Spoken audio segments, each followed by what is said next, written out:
The following podcast is a W2M Network original production. Visit W2Mnet.com for all of our other great podcasts, plus news, reviews, articles, and opinions from the worlds of wrestling, video games, football, and entertainment. WWE Developmental NXT.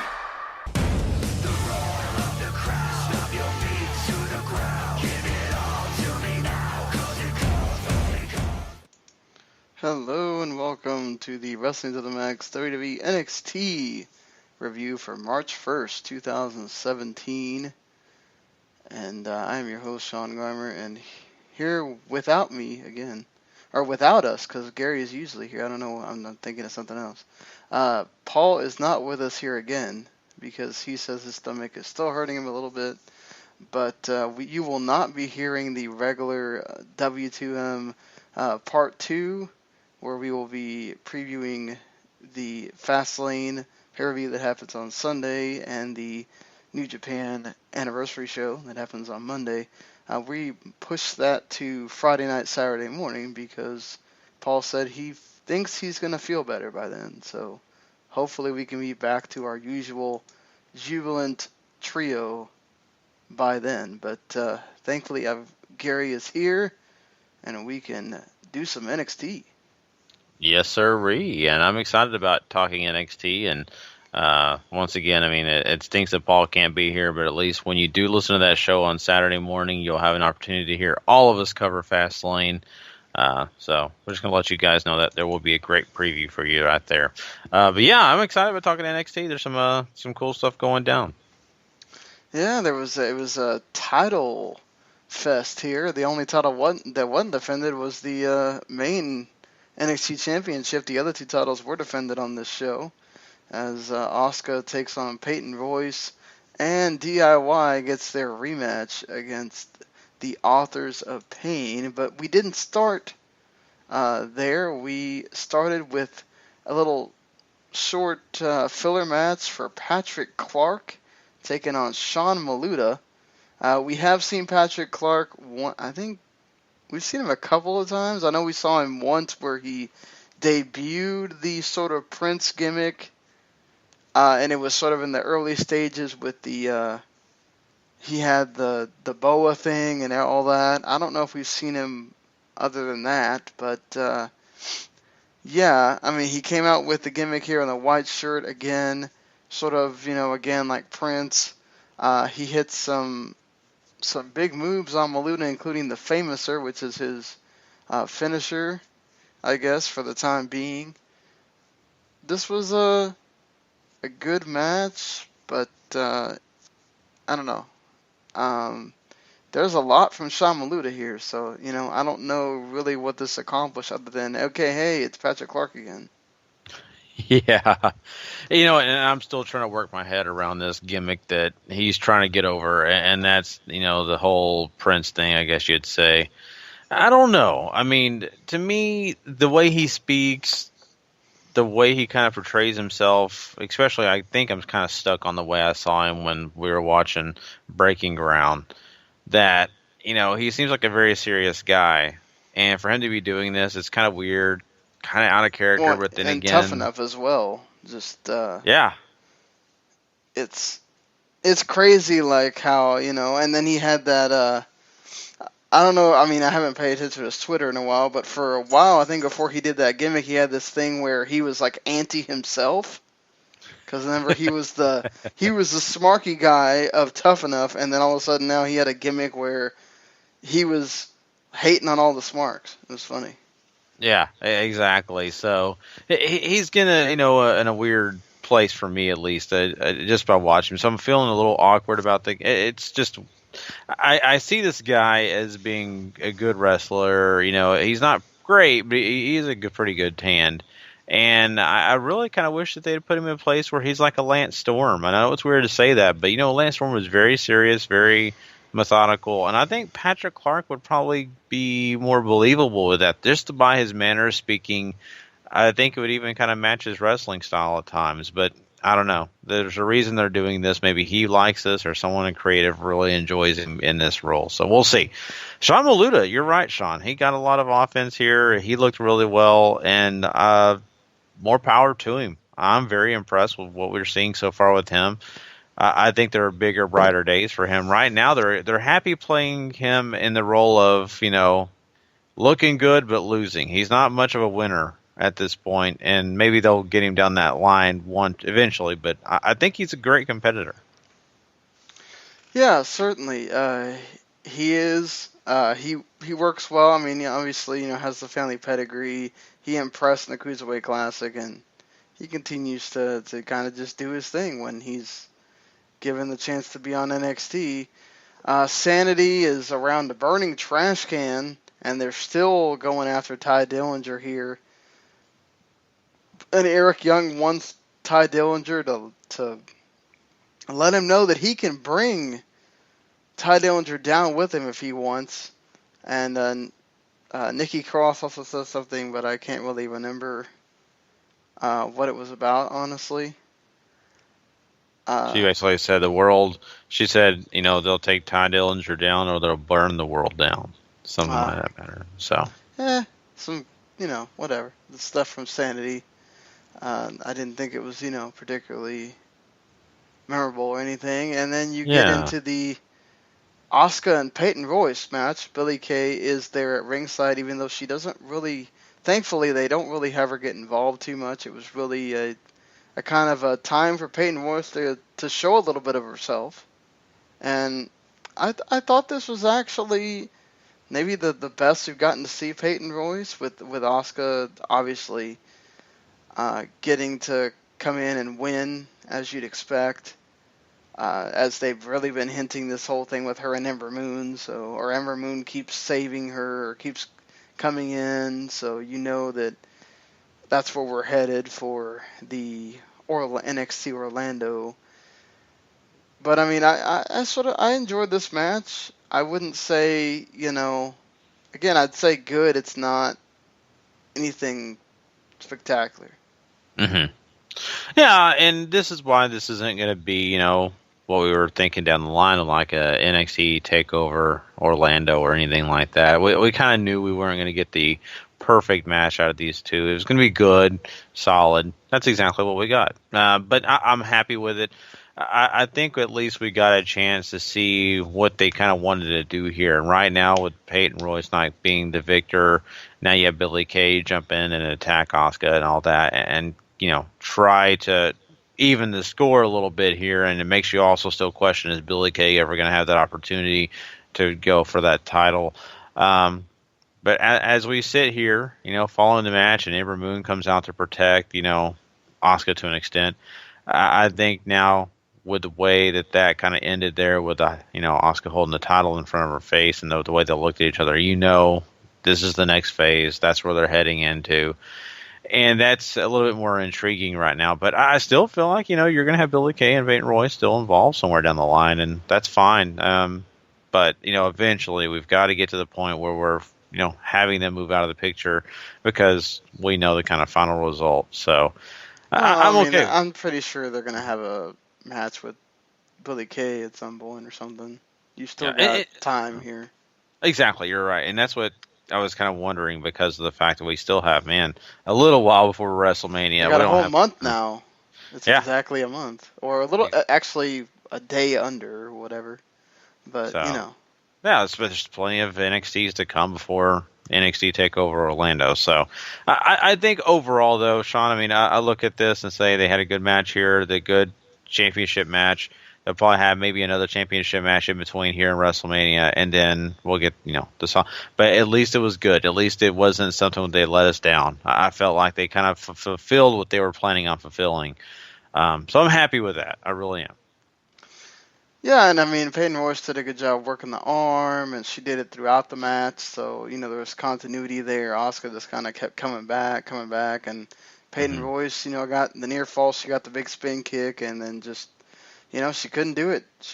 Asuka just got the better of her with the two submissions and wins, making her tap out. So, strong win for Asuka, and she keeps looking good as she, as you said, prepares for Ember Moon here. Then you get some small stuff with, you get the recap of the Bobby Roode and Kassius Ohno thing from last week, which I don't think I need to detail here if you didn't watch last week. Ohno basically attacks Roode after he kind of leaves, was it No Way Jose lay-in, and he also goes to console Nakamura after his injury and stuff like that too. That I guess was kind of something hidden that we didn't see before. They showed it there. You also get some Wolfgang doing his video package, the same one that you got from the UK tournament. Basically just kind of telling you who he is. You get the announcement that Nakamura is going to be back as they do the tapings in I think it's the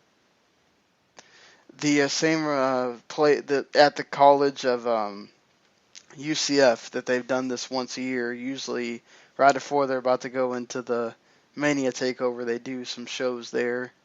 That's what they're doing here again.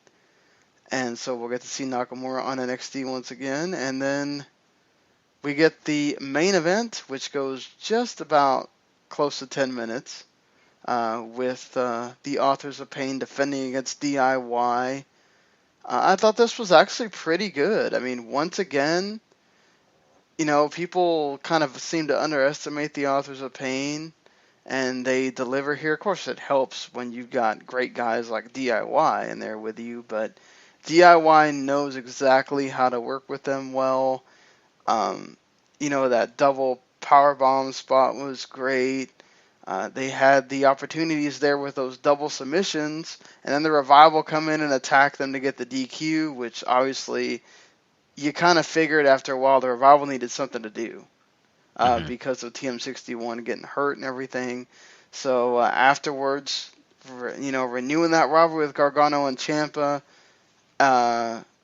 as they Shatter Machine Ciampa, and then they Shatter Machine one of the Authors of Pain too, so that the top guys look good at the end.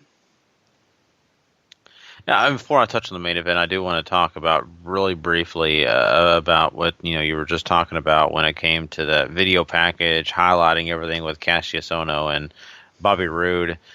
That was a whole package kind of saying, hey, you didn't have to watch last week because here it all is. And I was kind of, not aggravated, but I kind of thought, man, they sure did go, take the long road to give us all the information just so we could see Nakamura backstage for that, 7-minute video with Kassius Ohno. So I don't understand that. I know it's petty. But I kind of thought, are they stretching to kind of cover themselves for, maybe they didn't have enough video or enough film for this episode. It just was weird to me that they did that. Yeah, well, I think that's exactly what you just said. They didn't plan to have any more matches than what they had. And so they said, oh, well, we need some time to fill, and let's just fill it with that. Yeah, so, easy enough. I just thought, man, my God, I didn't even have to watch last week's episode, or at least the end of it. I could have saved myself some time. Anyway, this main event was great. There's nothing better than watching DIY and getting a chance to see these two young guys and the Authors of Pain. I mean, I think that they figured out this chemistry that works so well between them. And honestly, I mean, I did not ever expect that. I thought the Authors of Pain would have a lot of growing pains and take a while before they got to have any chemistry with any tag team. But they kind of seem to have it with DIY.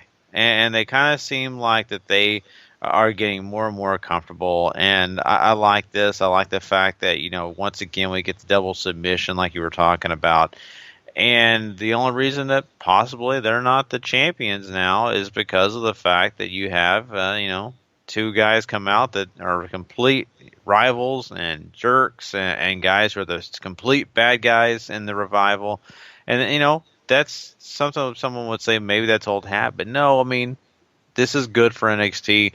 The Revival are great opponents and, dastardly heels, whatever you want to say about them. So this makes them more intriguing and more interesting. And like we talked about earlier, we still get a little way till WrestleMania So this gives us a little bit more energy before we actually get to the big day when they do, go to TakeOver and have that big match, whatever the Authors of Pain, whoever they're facing. So I think this is a pretty decent main event. I really do. I mean, I really enjoyed the match. I mean, the match was full of fun, exciting things, but just had the Revival out there to kind of protect both tag teams from looking bad or good, either way. It was solid. Well, and it also makes sense that, that the Revival probably don't want to deal with DIY one-on-one again. So, Yeah. They kind of got themselves involved and made sure the Authors of Pain are the champions. Now, obviously, in a triple threat situation, they can also sort of take DIY out and only have to deal with the Authors of Pain. So that's also something to think about as well. How much of the match is going to be Authors of Pain or DIY not wanting to really deal with or the Revival not wanting to deal with DIY, basically. But, it brings intrigue. There's story there. Everybody kind of has issues with each other, and Revival gave themselves issues with Authors of Pain as well, so it's not just, the Authors of Pain are the champions, so there's sort of the background noise for the other actual rivalry that's been going on. The Authors of Pain have a legit reason to be pissed at the Revival, too.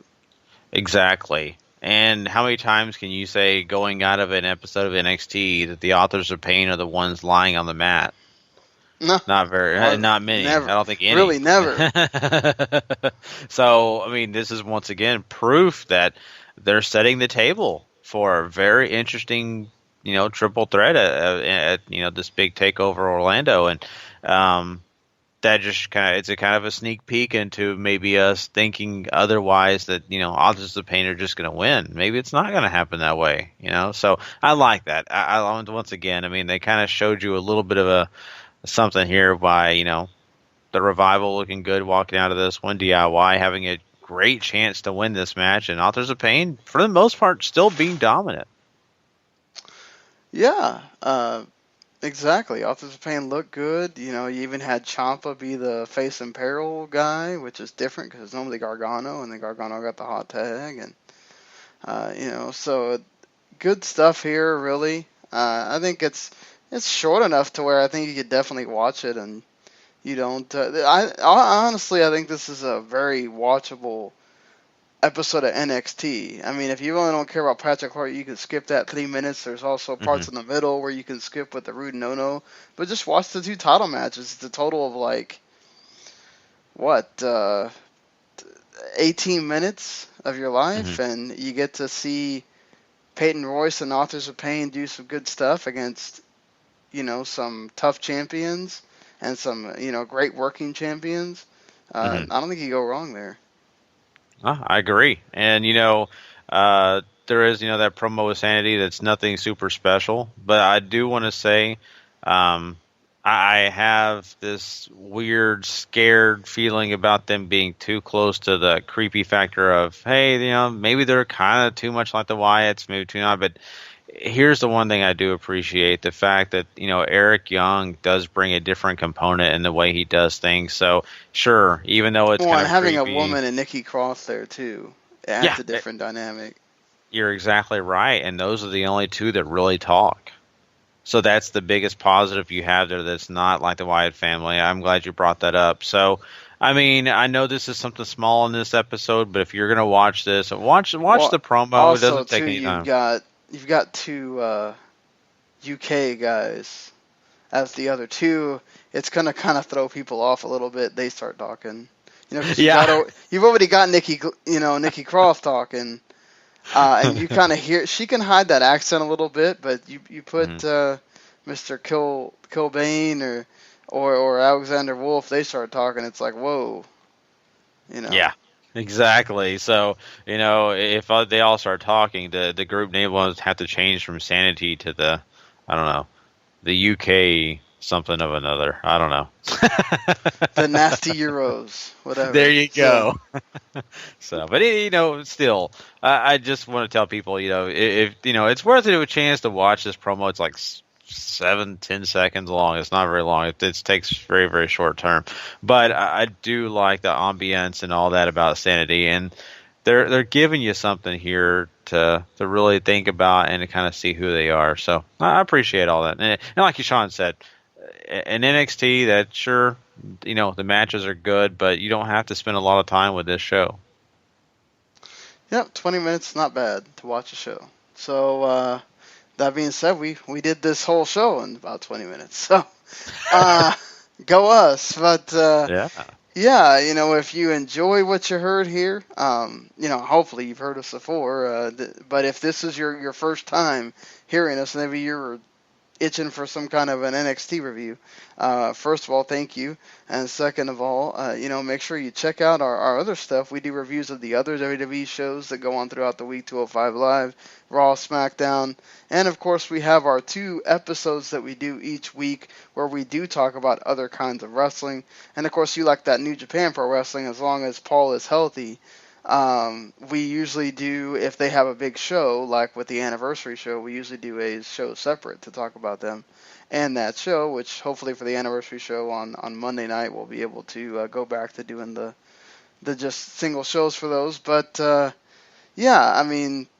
definitely you want to check out, of course, the episode coming up here that we'll do on Friday night, Saturday morning with those 2 previews I talked about in the open. But again, Fastlane preview, New Japan anniversary preview, and, of course, lots of news. Been going to TNA again, takes the week talking about different things. We talked about a bunch of TNA on Monday, and then more releases have happened since the Monday show. And, of course, we'll talk about those. We'll talk about a big signing and a few other signings for TNA, and, of course, some other things that have been going on in the world of wrestling.